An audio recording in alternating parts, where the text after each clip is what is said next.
A paz de Jesus, tudo bem com vocês? Meu nome é Lucas, hoje estamos mais um dia na Bíblia do nosso dia a dia. Vamos fazer a leitura de Carta a Tito, capítulo 3, tá bom?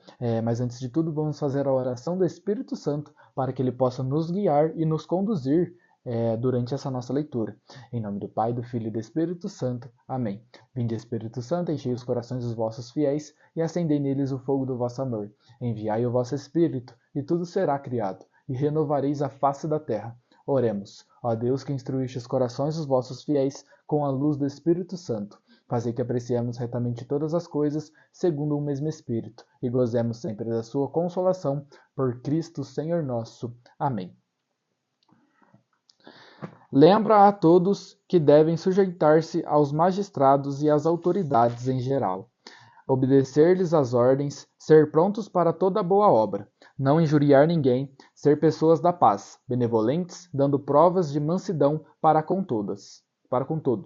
Nós também, outrora, éramos sem conhecimento, rebeldes, desorientados, servindo a várias paixões e prazeres, vivendo na maldade e na inveja, odiosos e odiando-nos uns aos outros. Mas quando se manifestou a bondade de Deus, nosso Salvador, e o seu amor pela humanidade, ele nos salvou, não por causa dos atos de justiça que tivéssemos praticado, mas por sua misericórdia, mediante o banho da regeneração e renovação do Espírito Santo. Este Espírito, ele o derramou copiosamente sobre nós por Jesus Cristo, nosso Salvador, para que, justificados pela sua graça, nos tornemos na esperança herdeiros da vida eterna. Esta palavra é digna de fé, e quero que insistas sobre estes pontos, a fim de que os que puserem sua fé em Deus se destaquem solicitamente na prática das boas obras. Eis aí o que é bom e útil para as pessoas. Evita, porém, questões tolas, genealogias, contendas, debates em torno da lei, porque são coisas inúteis e vazias. Também, depois de uma primeira e uma segunda advertência, deixe de lado quem provoca divisão. Tal pessoa foi extraviada e está em pecado, sendo condenada por sua própria consciência. Quando eu te enviar Artemas ou Tíquico, apressa-te a vir ter comigo em Nicópolis, pois resolvi passar lá o inverno. Provê diligentemente a viagem de Zenas, o legista, e de Apolo, para que nada lhes falte. Aprendam também os nossos a destacar-se nas boas obras, para poderem socorrer em casos de necessidade e assim não ficarem sem frutos. Saudações de todos os que estão comigo, saúda os que nos amam na fé. A graça esteja com todos vós. Palavra do Senhor, graças a Deus. Dá um beijo na palavra em respeito, às palavras de Deus. Pessoal, no vídeo de hoje temos duas ordens e um princípio eterno. Vou fazer a leitura delas aqui para vocês. Ordem: não injuriar ninguém, ser pessoas de paz, benevolentes, dando prova de mansidão para com todos. Então, devemos nos atentar para que não injuriemos ninguém, não falemos coisas indevidas de outras pessoas. Por isso, a fofoca é pecado, né? Então, a gente deve evitar sempre a fofoca, porque muitas das vezes, quando a gente está conversando com uma pessoa sobre uma outra que não está na conversa, nós falamos coisas ruins dessa pessoa, né? Então, nós devemos nos contentar em evitar esses tipos de assunto, para que não caiamos em pecado.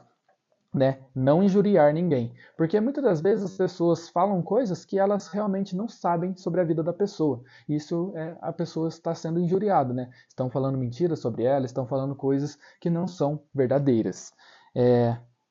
Ser pessoas de paz. Então, nós somos chamados a ser pessoas de paz. Como filhos de Deus, somos pessoas que devem transmitir paz, transmitir amor e sempre estar em comunhão um com os outros, unidos, Sempre tratar as pessoas bem e ser pessoas que realmente transmitem paz por onde passam.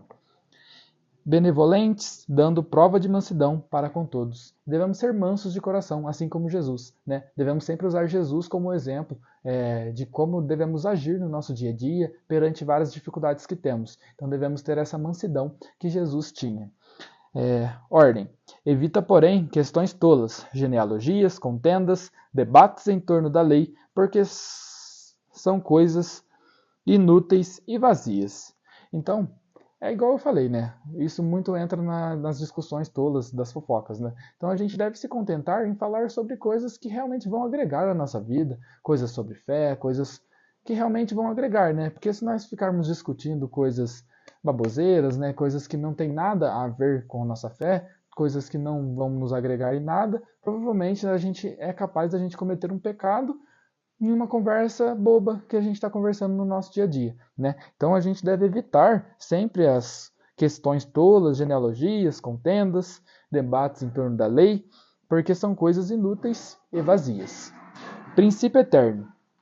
Ele nos salvou não por causa dos atos de justiça que tivéssemos praticado, mas por sua misericórdia, mediante o banho da regeneração e renovação do Espírito Santo. Então, nós não somos dignos de Deus porque fizemos alguma coisa, porque fizemos justiça, porque fizemos alguma coisa. Deus simplesmente nos ama e nos quer no céu. Ele quer nos salvar. Deus tem esse desejo por salvar cada um de nós, né? Então, nada que nós fizemos foi o causador de nós estarmos sendo salvos. Nós somos salvos pela graça de Deus, porque Ele é bondoso e Ele quer que nós tenhamos a vida eterna, né? E que aqui nessa parte ele fala mediante o banho da regeneração e renovação do Espírito Santo. Eu creio que ele está fazendo uma analogia a o batizado, né? O banho da regeneração, o banho do Espírito Santo. Então, quando nós recebemos o Espírito Santo, né, nós somos chamados à salvação, somos chamados filhos de Deus após a gente ser batizado, né? Por isso a importância de ser batizado, né? É uma coisa muito importante, principalmente na nossa fé, porque é algo que inicia a nossa caminhada de fé, é algo que nos traz e nos torna filhos de Deus, né? Pessoal, muito obrigado por assistirem esse vídeo. A paz de Jesus, salve Maria e tenham um ótimo dia.